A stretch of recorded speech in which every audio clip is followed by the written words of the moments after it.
मेरा बच्चा वेंटिलेटर पे था, ये कश्मीर की ट्रिप मार रहा है। इसको ये शर्म नहीं आई कि छोटा सा बच्चा, तेरे भाई का लड़का इतना सीरियस है, अपनी जिंदगी के लिए वो लड़ रहा है और ये ट्रिपें मार रहा है लोगों के साथ।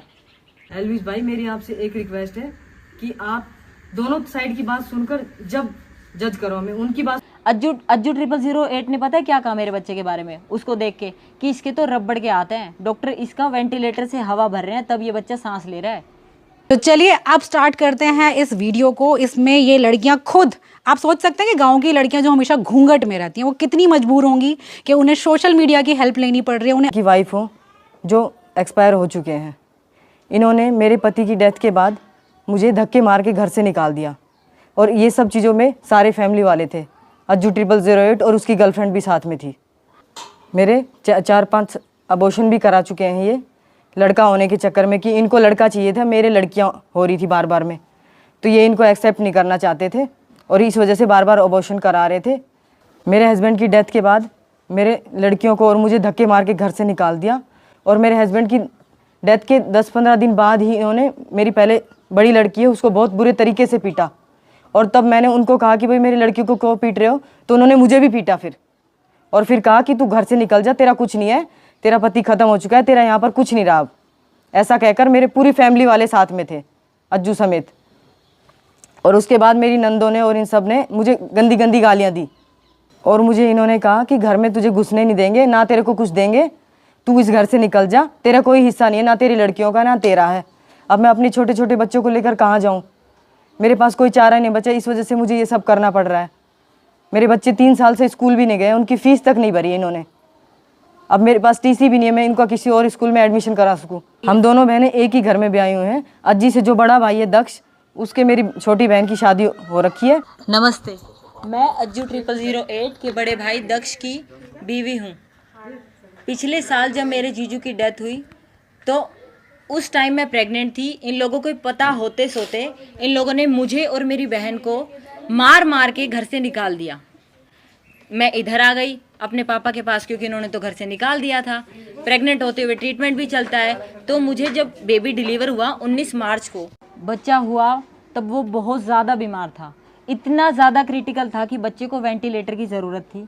तो डॉक्टरों ने बोला कि आप इसको गुड़गांव फोर्टिस में लेके जाओ, क्योंकि बच्चे के दिल में ऑक्सीजन की कमी के कारण क्लॉट हो गए थे, बच्चे के दिमाग में ऑक्सीजन की कमी थी, बच्चे के फेफड़े इन्फेक्शन से 95% ख़राब हो चुके थे।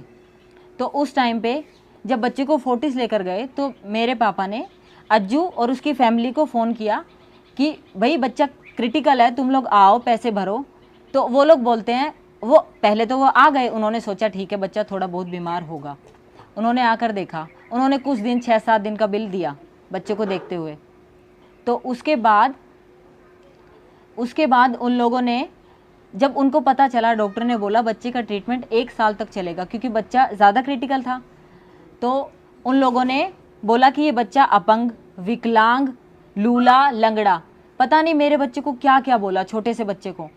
अज्जू 0008 ने पता है क्या कहा मेरे बच्चे के बारे में, उसको देख के कि इसके तो रबड़ के हाथ हैं, डॉक्टर इसका वेंटिलेटर से हवा भर रहे हैं तब ये बच्चा सांस ले रहा है।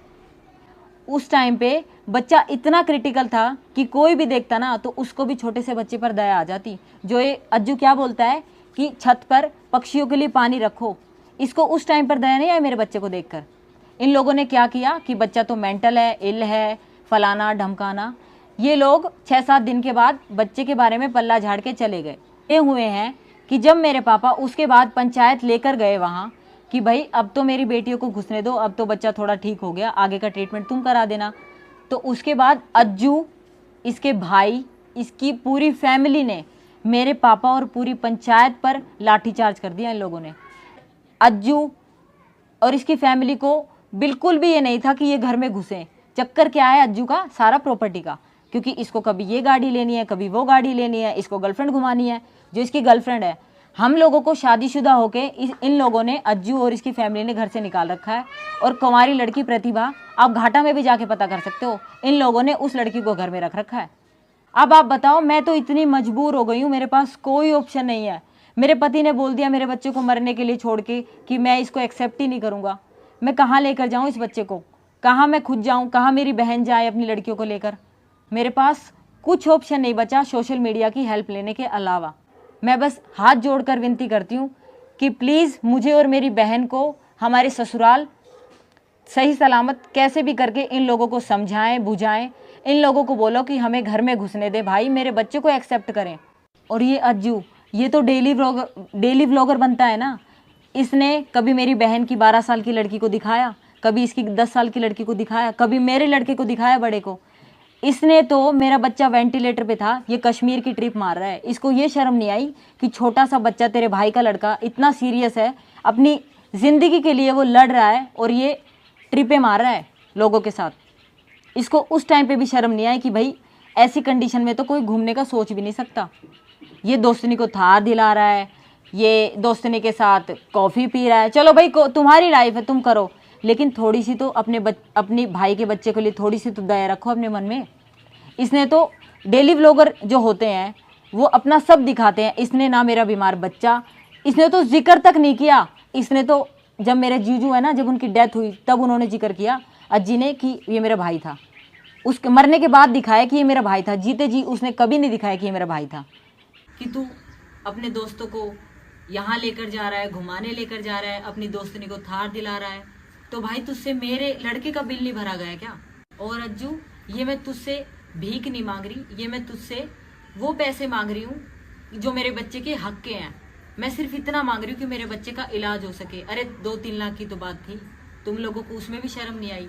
तू डिफेंडर खरीद सकता है, तू ट्रिपें मार सकता है, तू कुछ भी कर सकता है, लेकिन तू छोटे से बच्चे के लिए पैसे नहीं दे सकता, जबकि उस बच्चे का हक है। ये पैसे तुझे भी पता है कि ना तेरे कमाए हुए हैं, ना ससुर के कमाए हुए हैं, ये हमारे पूर्वजों के कमाए हुए हैं, जो तुम लोगों ने खेतों को बेच कर अपनी अकाउंट में सारे पैसे सरका लिए। ये तो तुझे भी पता है अज्जी की तूने कैसे सरकाए हैं। उनकी डेथ से 3 दिन पहले तब भी गांव वालों ने फोर्स किया, भाई लड़के को लेकर जाओ, इतनी सीरियस कंडीशन है। तब ये उनको लेकर गए और 3 दिन बाद उनकी डेथ ही हो गई थी, क्योंकि उस टाइम पे उन्हें कोई बचा ही नहीं था।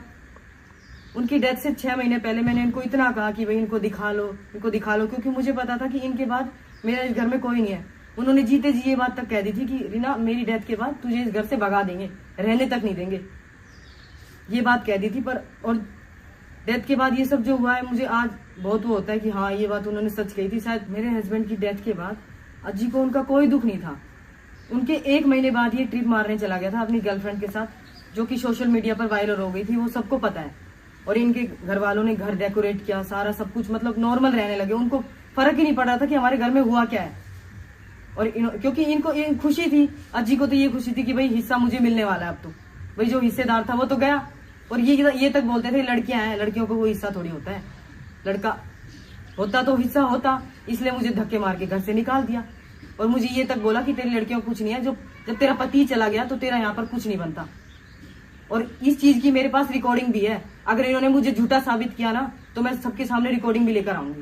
और ज्यादा इन्होंने अपने भांजों से मुझ पर हाथ उठवा रखा है। जो आपको इसकी वीडियो में मासूम लगते हैं ना बच्चे, वो मासूम नहीं है, वो अपनी मामियों पर हाथ तक उठा चुके हैं।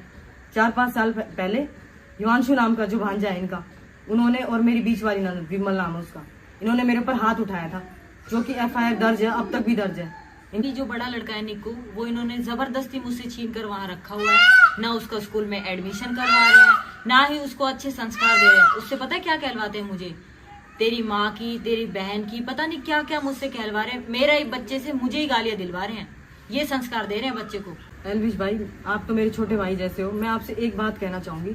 तब मैं अज्जू 0008 के घर पर, यानी कि मेरा ससुराल, 2 दिन तक रुकी, तो मैंने एक चीज देखी कि इसकी मम्मी और इसकी बहन पता क्या बोलती कि ये एलविश और जो जितने भी लड़के हैं, इनको तू क्यों इतना खिलाता पिलाता है? तो अज्जी बोलता कि ये मोटी मुर्गी है, इनसे मेरे व्यूज और लाइक्स बढ़ते हैं, इसलिए ये सब करता हूँ, इनको आप खिलाते रहो ताकि मेरा मोटा आता रहे इनसे। एलविश भाई, मेरी आपसे एक रिक्वेस्ट है कि आप दोनों साइड की बात सुनकर जब जज करो, हमें उनकी बात सुनकर जज मत करो। आप पहले पूरी बात को जानो कि सच है क्या, और इनके साथ आप रहना छोड़ दो, क्योंकि ये बहुत वाहियात लोग हैं। आप जितना इनके साथ कम बैठोगे उतना ही आपके लिए अच्छा रहेगा। तो मेरा घर उजाड़ ही दिया है पूरी तरह से, तो अब मैं इसलिए ये सब कर रही हूँ। अब इसलिए मैं सोशल मीडिया पे आई हूँ कि मुझे थोड़ा तो न्याय दिलवाओ आप लोग। और तुम लोगों को मुझे थैंक यू बोलने की कोई ज़रूरत नहीं है। ये ओपन प्लेटफॉर्म है, यहाँ पे कोई फ़न का हर टाइम नहीं चलता, कई बार बहुत सीरियस इशू होते हैं। मैं बोलती हूँ हमेशा हाईलाइट करना चाहिए, डरना नहीं चाहिए। बहुत हिम्मत है इन लड़कियों में, सीरियसली बहुत स्ट्रॉन्ग है, जो खुद के लिए अपने बच्चों के लिए ये खड़ी हुई हैं। आज बकवास करता है कि तू हुक्के की पूजा करता है, तू झोड़ की पूजा करता है। मेरे घर वालों ने मुझे यही सिखाया भाई। मेरी भाभियाँ मेरी माँ समान है, ये माँ समान भाभियाँ यहाँ बैठी है भाई। आज क्या कर रही है ये? आज क्या बोला है इन्होंने तेरे बारे में? बकवास करता है। और तीसरी और सबसे इंपॉर्टेंट बात मैं ये बोलना चाहती हूँ कि भाई तेरे पास इतना शो ऑफ करने का नाटक करता है, बकवास करता है। तेरी औकात क्या है रियलिटी में मैं बहुत अच्छे से जानती हूँ, है तो तेरी खैर कुछ भी नहीं, लेकिन इतनी तू फेंकता है। डिफेंडर तो भाई मैं कल लिया हूँ, दोस्तनी को मैं थार दिलाऊंगा, मैं कश्मीर का ट्रिप मारूंगा अपनी गर्लफ्रेंड के साथ, मैं अब डेट पे जा रहा हूँ, मैं यहाँ जा रहा हूँ। और आज कल ही तूने एक ब्लॉग में कुछ बोला है, कर कोटे की दौड़ पता नहीं बिटोड़े तक, क्या बकवास भौंकता रहता है पता नहीं तू तो। मगर मुझे देखना पड़ा इनके लिए, मैं देख रही थी तेरा लाइफ स्टाइल क्या है, तो तू अपना बहुत दिखा रहा है। तेरे डेट मारनी बहुत ज़रूरी है, गर्लफ्रेंड से मिलना बहुत ज़रूरी है। शर्म नहीं आती है तुझे कि वेंटिलेटर पे एक बच्चा है, इतना सीरियस वो बच्चा है, अभी 2 दिन पहले वो घर पे आया है, उसे एक बार जाके तू हॉस्पिटल में देख के आ जाए। तेरे खानदान और तुम्हारी हरकतों की वजह से वो बच्चा फोर्टिस से निकल के सरकारी हॉस्पिटल में रहा। तुम्हें शर्म नहीं आई वहाँ पर?